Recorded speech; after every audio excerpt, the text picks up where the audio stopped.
The Last Jedi. Let's see what the Deacon thinks. Next on Man vs. Cave. From 2B1 Studios, influences content, Man vs. Cave. The questions that challenge the mind now. Here's your host, Jan Michael, and the Deacon. Welcome to Man vs. Cave. I'm Jan Michael, and he's the Deacon. And this is Man vs. Cave, the show that talks about questions that define modern man. And today, we're going to talk about one of the most modern things, The Last Jedi.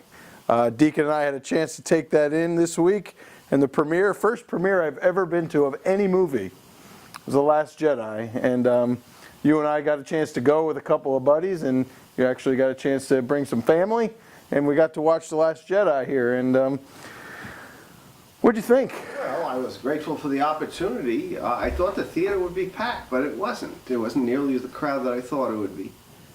I think what we got into, I think we got kicked into the other theater because we were in the overflow. Yeah. I think because we were late, and well, that's on time for me, but we did get into the overflow theater, so that may have been part of it. But it was more comfortable that way. There wasn't a lot of people around.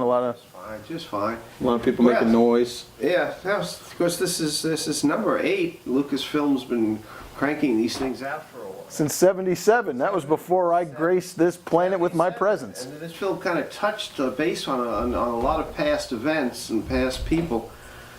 To be honest with you, I don't know why you should call it The Last Jedi, because I'm certainly that a certain person in that film is going to be a successor, and she will be the next Jedi. But why they even use that as a title, I have no idea. I thought above all, it was a fairly decent film. I don't think it was the best of the series, but I think it was better than a number of the other ones that I saw in. Yeah, I think it was good. It had a lot of old characters in it, and it had a lot of new characters in it, and it was fun to see some of the some of the storylines that could be. And like you said, The Last Jedi is kind of almost like a misnomer, because I don't think the Jedi is ever going to die, really, after what we saw. Not as long as Lucasfilms can make money off the series. It'll be immortal.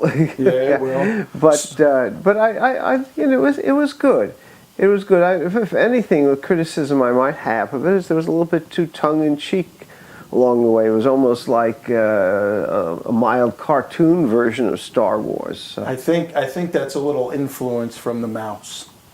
I think it's a little Disney influence there. It was a little magical at times. Yeah. They brought magic into this a little bit. But what did you think of the beginning there, when you know how Episode 7 ended, where they were on the mountain and Rey was giving Luke the lightsaber, and he just took a look at it and just tossed it. Didn't even say anything. That was kind of a moment where I was like, wow, I thought he was going to do something a little different with that. I thought there was a little bit too much navel gazing on his part. It was like he was so brooding and regretful, and that theme has been overworked in a lot of things. The reluctant hero who doesn't want to come out of retirement. It's kind of been worked to so many different angles. So maybe that wasn't one of the high points of the movie for me. That whole theme of the reluctant master Jedi coming back. It was kind of like a little self-pity and depression, and they kind of milked it a little bit too much for my taste. There was a little bit of depression going on there. It looks like he didn't want to leave. He didn't want to leave that island. He thought that was it. Like you said in the movie, he came there to die. Yeah. So that island the setting was nice. It's actually a monastery from medieval times, a hermitage of monks off the Irish Sea. I'm not sure which one it is, but it looks, all those beehives look an awful lot like these things that were constructed back in probably the 700s, 600s. Yeah. Well, do those fish people really live there, you think? Well, yeah, no. My favorite character in the whole movie were those little The cutesy pie seabirds? Big-eyed little birds that Chewie was eating. I think that's they always have to throw some cute little critter in these movies, you know. Sometimes it works, sometimes it doesn't. I think back with Jar Jar. You remember Jar Jar? Yeah, I remember That Jar was Jar. that was I think a that was my total- buddy's that was a favorite total character in all of flop. Star Wars.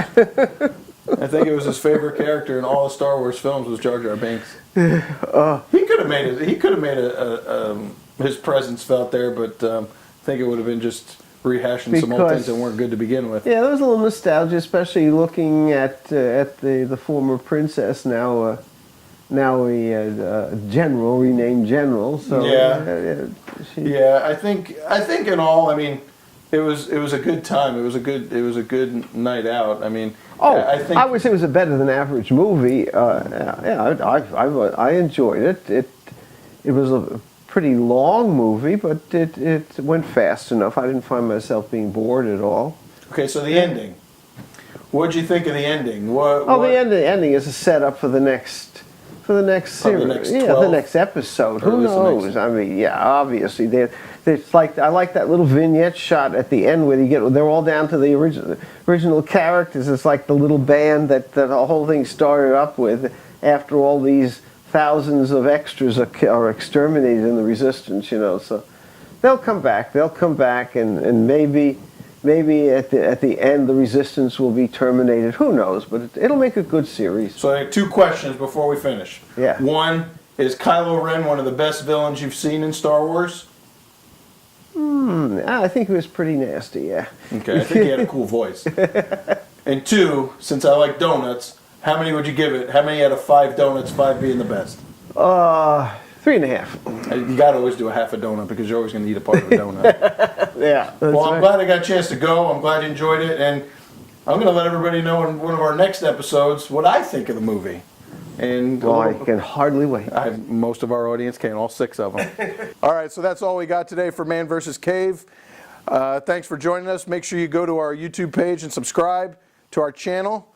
And Deacon, it was good to see you again. I'm glad we got a chance to do this together. And hopefully, what the heck are you pointing to over there? And make sure you look at the shows above my head. I forgot.